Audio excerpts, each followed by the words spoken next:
Indonesia is a unique country. The world's largest archipelago with more than 17,000 islands stretching over an area as large as Europe or the United States. And as we know, this country is blessed with an enormous variety of different landscapes, cultures, plants, and animals. Besides that, having a large population is also a source of strength for our beloved country. However, as we realize, there are still many things to be improved to make Indonesia a well-ordered and prosperous country. And I think it is the dream of all of us here. This is also our challenge. And for that, it is very important for us to set some hopes. As there's a saying, once you choose hope, anything is possible. Then, what are my hopes and dreams for a better Indonesia in the future? Honorable judges and respected audience, my name is Annabel and I'm from Taruna Bakti Elementary School.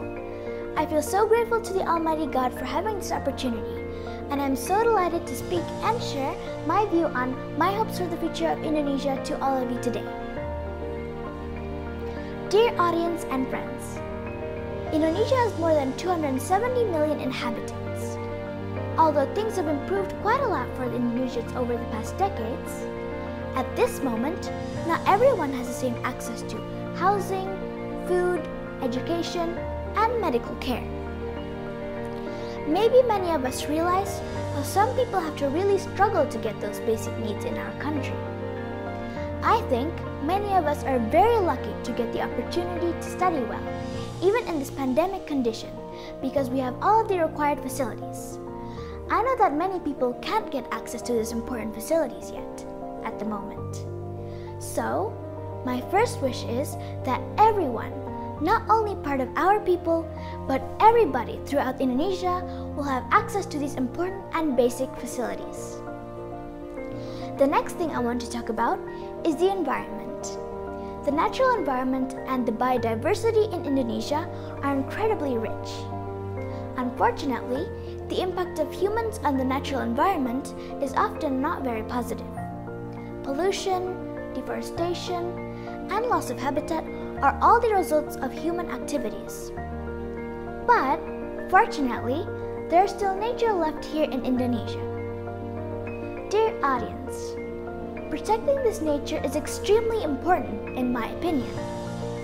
There are many things we can do for that, such as reducing the use of plastic, planting more trees, conserving the air and water, and we can even do creative things like ecotourism.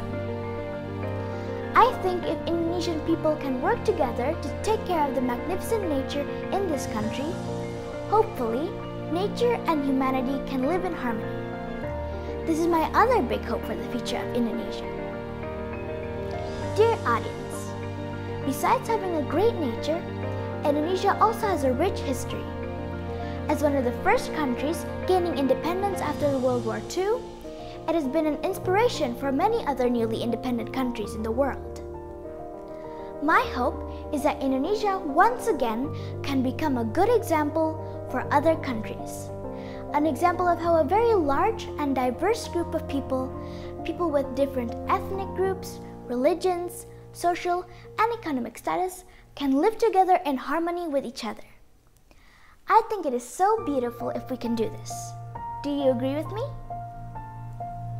Dear audience, as a conclusion to my speech, I can say that Indonesia is a rich country with an enormous variety of resources and cultures. And it is a real treasure worth to be protected for the future generations. We have some hopes for a better Indonesia. And though there's still a long way to go, I believe that we can make this happen if we work together hand in hand to improve our country. So let us share our hopes and dreams and work together to achieve our dreams for a better Indonesia. So that's all from me today. Thank you very much for your attention. Bye!